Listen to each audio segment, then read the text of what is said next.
Sorry, the video cut out, but here's the second part of it. I'm going to tilt this down so you can see my dog.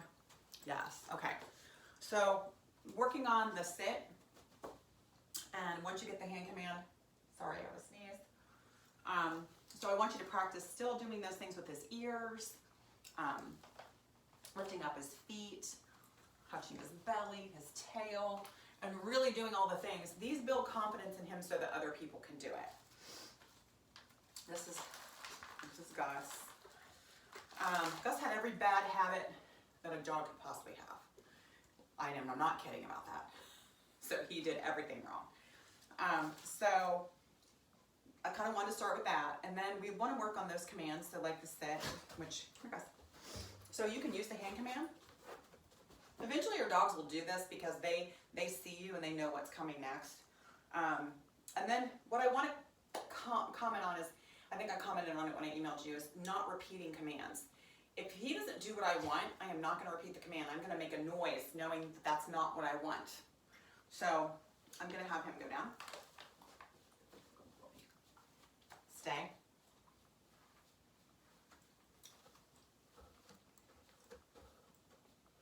And then when you have him down, you can start returning to your dog. Good boy. Up. Free. So that's why I said having your word free or okay, letting them know, hey, I can get up. Mommy said it was fine. And not repeating the command. So, and believe me, he's going to mess up here in a minute. So you'll get to see him mess up. And then what I want you to do is practice with your kids. I want your kids to be able to do this. One of the things with the biting is teaching your kids how to calm Murray down. So having them approach him and having him sit, giving him a treat, playing a game with him, whether it's touch. I know touch seems really silly, but he's already doing it. I have people that can't get their dogs in that can say, touch, touch. Good boy, touch. And they'll come running in because they think it's a game. Good boy. So that's kind of what I want your kids to know. And then that'll deter him. Giving him another toy will help as well. That's one strategy. For when he's jumping, I think we talked about keeping him on that leash and correcting him in the house. And that's just an off. And when he's doing something good, you see him laying on his, I think the mat is a good idea. We're going to work on the cage, but getting him in that place and having him stay. So when he's doing that, you can go in and you can give him a treat if he's in there on his own and you didn't ask him to go in. Give him a treat if he's laying on the floor and not bothering you during dinner time or not jumping up. But when we do those corrections, we really want to let him know, and use your word off, a noise, whatever works for you. So the walking part, Gus, heel. Here. Oh, no. So Gus knows, heel. Heel. Heel. So he doesn't know what I want. I usually have a leash on him, but yeah. Okay. Sit. So having that dog right by your side with a treat. I'm telling you, I know people worry about the treats, but when you're training your dog, underfeed it and treat it. Even for some of the nipping, some of the biting, if your dog's really biting, if they're showing food aggression, anything like that, because those are the things that you can hand feed them. And they're motivated because they're hungry and they're going to listen and they're going to learn. They're going to love it. I mean, it doesn't matter how they get their food. So the weight part with him, he doesn't do this very well, so you'll probably see him fail. He does it okay with his dish. Sit.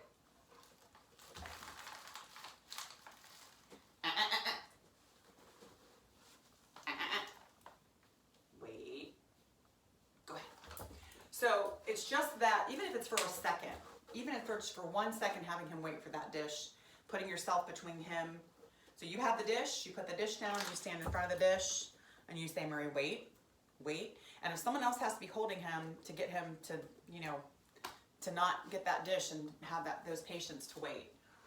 The waiting at the doors. I also said, to keep your dog in your place, to teach him to stay on his mat, his cage, whatever you guys want to use, you can tether him there.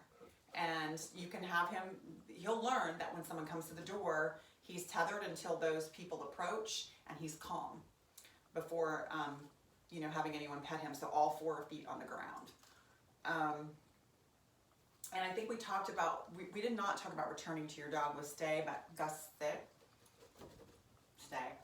So when you walk away from your dog and you're going to call him to you, you want to be super excited. And even if you're this close, Gus, come. Good boy. Like, because it just makes things so much better. Your dog's just really going to respond to it. Or having that special toy to get him in. Another thing you can try to work on some things, I did this last night with a client, is we can do it. We can meet at the dog park, which I think we talked about. There was no one in the big dog area. So you can just take him in there and we can work on things with him loose. The main thing is that you want him paying attention to you. Gus is paying attention to everything I do. And it's because he's been trained with treats and he knows that he's going to listen to me. So that whole thing of look, eventually your dogs will focus on you, and that's what you want. And you want that with distractions, which is why we need to get him out in public. A couple things, I'm going to be kind of quick about these. I told you the touch game. You can play all kinds of games with your dogs. They love it. Weave. So you can get him to weave in and out of your legs. He does better weaving with no treats because he waits for the treat and then he stops doing it. So, good boy. So I want to go over the biting and the aggression stuff real quick. I have a couple theories on this, and I deal with a lot of dogs, like aggressive dogs, introducing the other dog to the pack. And the reason I'm telling you this is because you're kind of his pack. I know you guys like cuddling with them and having them on the sofa, but sometimes when we do that, and I'm not saying you can't do it, I'm saying that sometimes when they're young and we do it and that relationship is not completely established, and you're leading your dog through life, you're going to show him he's not leading you. That if you're playing and he becomes super aggressive with you, ooh, no, he is in your space. He is out. I mean, you do not want him up there. You want him to know, sorry, you'll respect me, and then when you do, you know, we'll work this out and you can come back and cuddle. It has to do with that relationship again, and this is what I say, the relationship's so important. And it has to be, you have to be consistent. So I know it's a lot. He's young, so working with him just 15 minutes a day is good. But when you're in the house, it's not like you can just kind of forget about it. You know, you have to be like, okay, what, he's getting into something, I'm going to use my tools. I'm going to distract him. With the kids, I mentioned having them get him calm.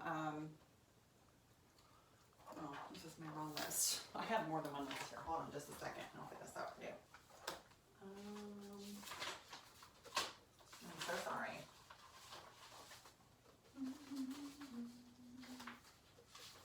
It's been a morning. Okay, so some of the things for the biting is you can exchange. If your dog is nipping at your kids and your kids are running around playing, we know that some of it's normal, but we don't want to encourage it.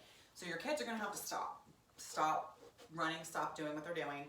They can turn around and offer him a toy. And then, or they can distract him with the game, you know, with the game, any kind of game, the touch game, playing ball, throwing something, giving him something, you know, something else to mouth. If he's mouthing and they're just sitting around, that's where you want to, no attention when he's doing that. And if he starts grabbing another part of their body, turn your back towards him. If he does come towards the back of them, you know, you may need to get involved and correct him with a leash. Okay, I hope this was helpful. I hope everything goes okay. Thank you.